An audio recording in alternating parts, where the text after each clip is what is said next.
El Anónimo, de Andrea Camilleri. Aníbal Everuso ha descubierto que su mujer le pone los cuernos y va a encargar a alguien que la mate. Si la mata, ustedes serán los responsables. El Anónimo, escrito con letra de imprenta con un bolígrafo de tinta negra, había sido enviado desde Montelusa a la comisaría de Vigata.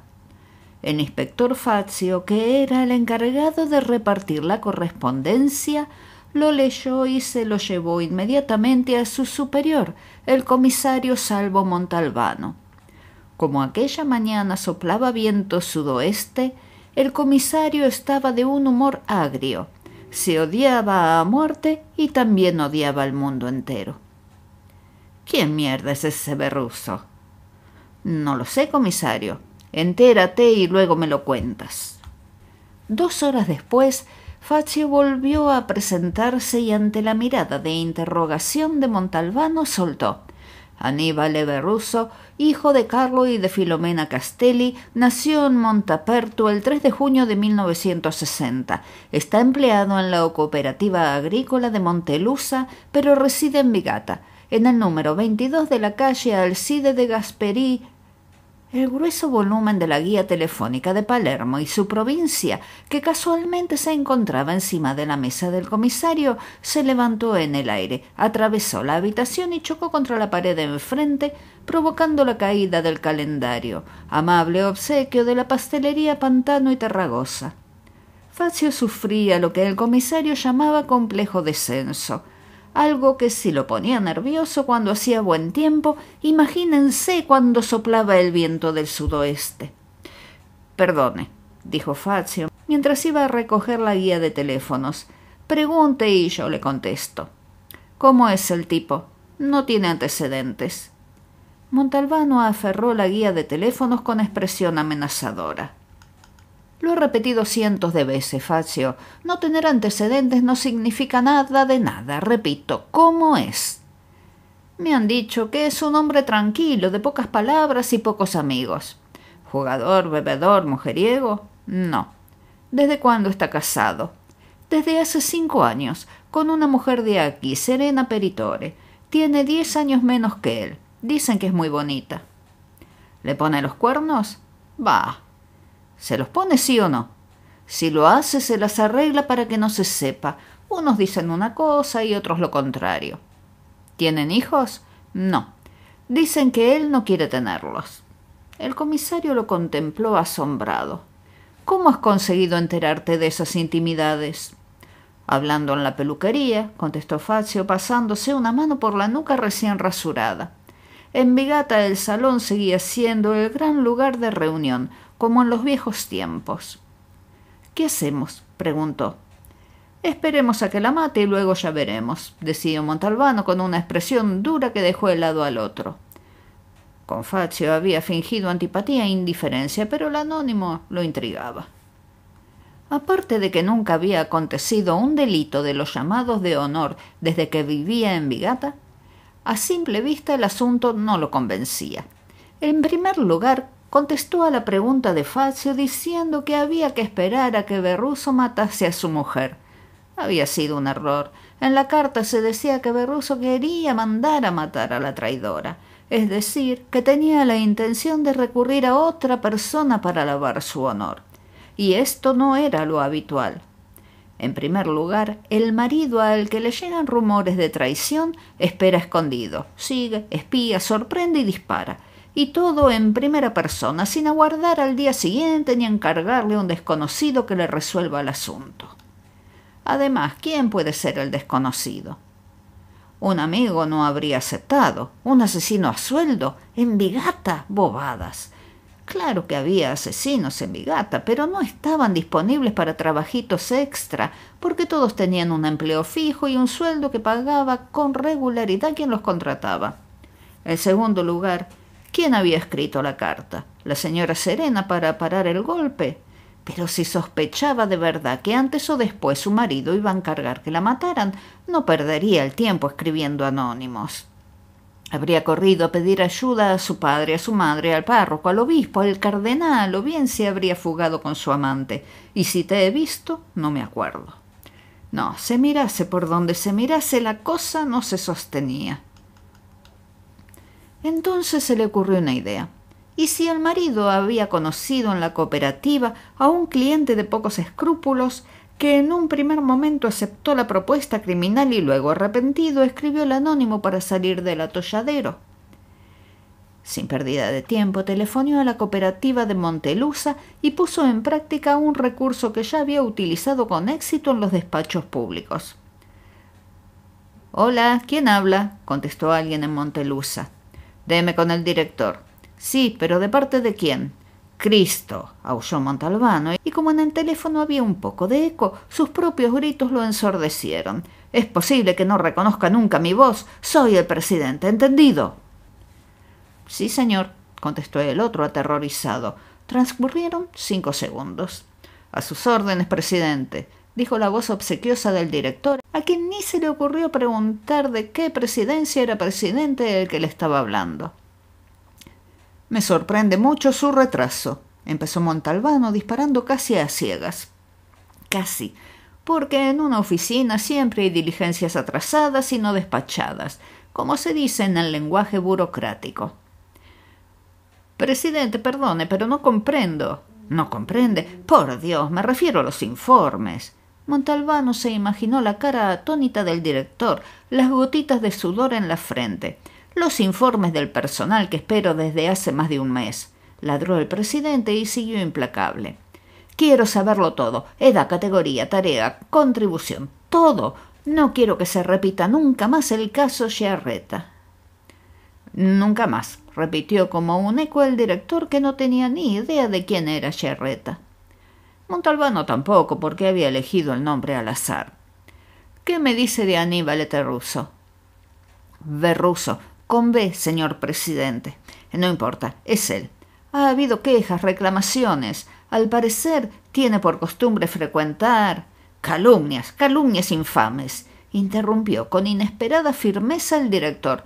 «Aníbal Verruso es un empleado modelo, se encarga de la contabilidad interna, no tiene ninguna relación con...». «Es suficiente», cortó imperioso el presidente.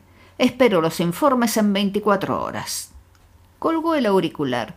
Si el director de la cooperativa ponía las manos en el fuego por su empleado Aníbal Verruso, ¿cómo había conseguido éste un asesino a sueldo con tanta facilidad?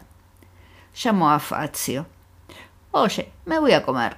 Volveré hacia las 4. A esa hora quiero que me cuentes todo sobre la familia Verruso, desde el bisabuelo hasta la 7ª generación futura». «¿Y cómo lo hago?». «Ve a otra peluquería». El árbol genealógico de los Verruso hundía sus raíces en un terreno abonado con respetabilidad y virtudes domésticas y cívicas.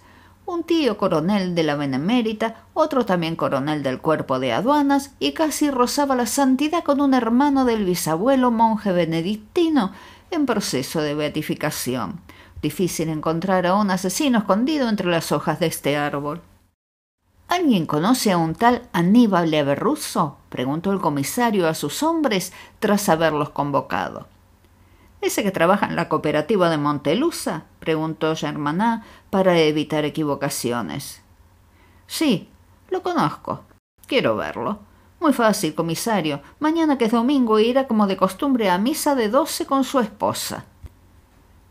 «Allí están», dijo Germanat, a las 12 menos 5 en punto, cuando las campanas ya habían dado el último toque para llamar a misa. Aníbal Verruso tendría unos 37 años, pero aparentaba 50 bien llevados. Un poco más bajo que la media, vientre prominente, una calvicie que solo le había dejado cabello alrededor de la parte baja de la cabeza, manos y pies diminutos, anteojos con montura de oro, aspecto afligido. «Parece el vivo retrato del futuro beato, el monje benedictino hermano del bisabuelo», pensó Montalbano. Pero sobre todo aquel hombre irradiaba una paciente imbecilidad. «Guárdate del cornudo paciente», decía el refrán. Cuando el cornudo paciente pierde la paciencia se vuelve peligroso y está dispuesto a todo. ¿Era el caso de Aníbal Everruso? No, porque si uno pierde la paciencia, la pierde de golpe, no reflexiona sobre que la va a perder tal como denunciaba el anónimo. En cuanto a la mujer, la señora Serena Peritone de Everruso, el comisario tuvo la certeza más absoluta de que le ponía los cuernos al marido, y en abundancia. Lo llevaba escrito en la manera de mover el culo, en el ímpetu con que sacudía los larguísimos cabellos negros, pero sobre todo en la mirada que lanzó a Montalbano cuando se sintió observada, con los ojos como cañones de Lupara. Era mora, bella y traidora, como dice la canción. Dicen que lo engaña. Unos dicen que sí, otros dicen que no, contestó Germaná con prudencia. ¿Y los que dicen que sí saben con quién se acuesta la señora? Con Agro, el agrimensor, pero habla. Mire, comisario, no se trata de unos simples cuernos. Serena Peritori y Giacomino Agro se amaban desde que eran niños y jugaban al doctor. El comentario fastidió a Germaná. Quizá para él la historia de amor entre Serena y Giacomino era tan apasionante como una telenovela. La familia quiso que se casara con Aníbal Everruso porque era un buen partido. Y después de la boda, Giacomino y Serena han seguido viéndose. Eso parece. Pero haciendo las cosas que normalmente hacen los mayorcitos, concluyó Montalbano con perfidia.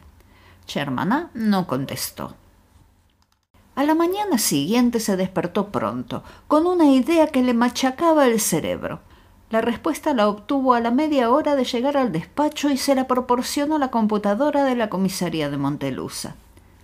5 días antes de que llegara el anónimo, Aníbal Everruso había comprado una Beretta calibre 7.65 con su caja de municiones. Cuando la registró, dado que no poseía permiso de portar armas, declaró que la guardaría en una casita de veraneo muy solitaria que poseía en la comarca de Monterucelo. Un hombre con dotes de lógica habría llegado a la conclusión de que Aníbal Everruso, al no ser capaz de contratar a un asesino, había decidido limpiar él mismo el honor mancillado por la hermosa traidora. Salvo Montalbano, poseía una lógica que a veces fallaba y empezaba a girar enloquecida. Por esa razón ordenó a Fazio que llamara por teléfono a la cooperativa agraria Montelusa. En cuanto finalizara el trabajo de la mañana, el señor Aníbal Everruso tenía que presentarse sin pérdida de tiempo en la comisaría de Vigata. «¿Qué pasa?», preguntó Everruso muy agitado. Fazio, que había recibido las órdenes oportunas de Montalbano, le contó un cuento. «Se trata de establecer si usted no es usted, ¿me explico? La verdad, no. Quizá usted es usted. En caso contrario, no. ¿Me explico?». Colgó el auricular, ignorante de haber desencadenado un estado de angustia pirandeliana en la cabeza del pobre empleado de la cooperativa. «Señor comisario, me han dicho por teléfono que venga corriendo y lo he hecho en cuanto he podido», dijo Everruso jadeando mientras tomaba asiento ante el escritorio de Montalbano, «pero no he entendido nada». Había llegado el momento más difícil, el de jugar la partida y lanzar los dados. El comisario dudó un segundo y luego inició el cuento. «¿Sabe que todo ciudadano tiene la obligación de denunciar un delito?». «Sí, creo que sí». «No es que usted lo crea, es que es cierto. ¿Por qué no ha denunciado el robo en su casa de campo de Monterucelo?». Aníbal Everruso se ruborizó y se agitó en la silla, que de pronto le resultó muy incómoda. Montalbano sintió entonces que unas campanas repicaban en el interior de su cabeza y sonaban a gloria. Había acertado, el cuento había dado resultado. «Dado el escaso valor del daño sufrido, mi mujer ha considerado». Su esposa no tenía por qué considerar nada, sino denunciar el robo. «Veamos, dígame cómo sucedió todo. Estamos investigando por qué ha habido otros robos en la zona». Aníbal Everruso sufrió un ataque de tos. El tono áspero del comisario le había secado la garganta. Luego explicó cómo había sucedido todo. «Hace 15 días, un sábado, fuimos mi señora y yo a nuestra casa de Monterucelo, con la intención de quedarnos allí hasta el domingo por la tarde. En cuanto llegamos, observamos que habían forzado la puerta de la casa. Habían robado el televisor, que era viejo, en blanco y negro, y una radio portátil que era nueva. Arreglé la puerta lo mejor que pude, pero Serena, mi mujer, no se quedó tranquila y quiso que volviéramos a Vigata. Hasta me dijo que no pondría nunca más un pie en aquella casa si no encontraba algo para defenderla. Me obligó a comprar una pistola. Montalbano frunció el entrecejo. ¿La ha registrado?, inquirió con expresión muy severa. Claro, lo hice enseguida, repuso el otro con sonrisa de ciudadano escrupuloso, y hasta se permitió un chistecito. Y lo gracioso es que no sé cómo se utiliza. Puede irse. Salió corriendo como la liebre cuando el cazador ha fallado el primer disparo. Pasadas las 7:30 de la mañana, Aníbal Verruso salió del portón de la calle del Gaspari 22. Subió apresuradamente al coche y se encaminó a la cooperativa agraria de Montelusa. El comisario Montalbano se apeó de su automóvil y echó una ojeada a la tarjeta del portero eléctrico. Verruso, departamento 15. A primera vista supuso que el departamento estaba en el 3er piso. La puerta no cerraba bien y le bastó empujarla un poco para que se abriera. Entró y tomó el ascensor.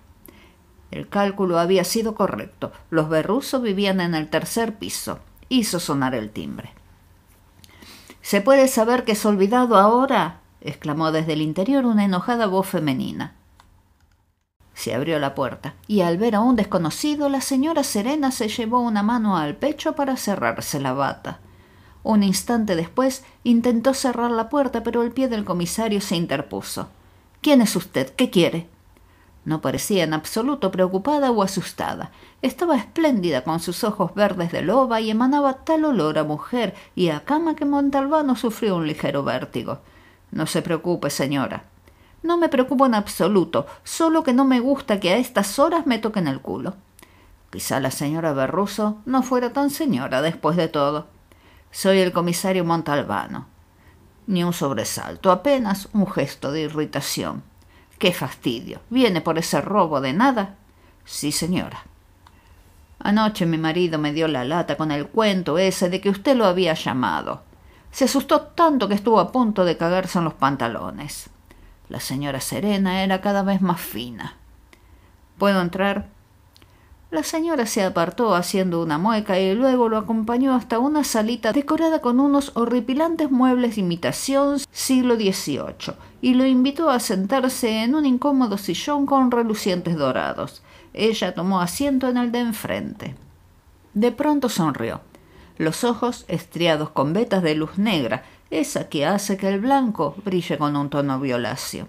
Los dientes fueron un contenido relámpago. He sido desagradable y vulgar, le ruego que me perdone.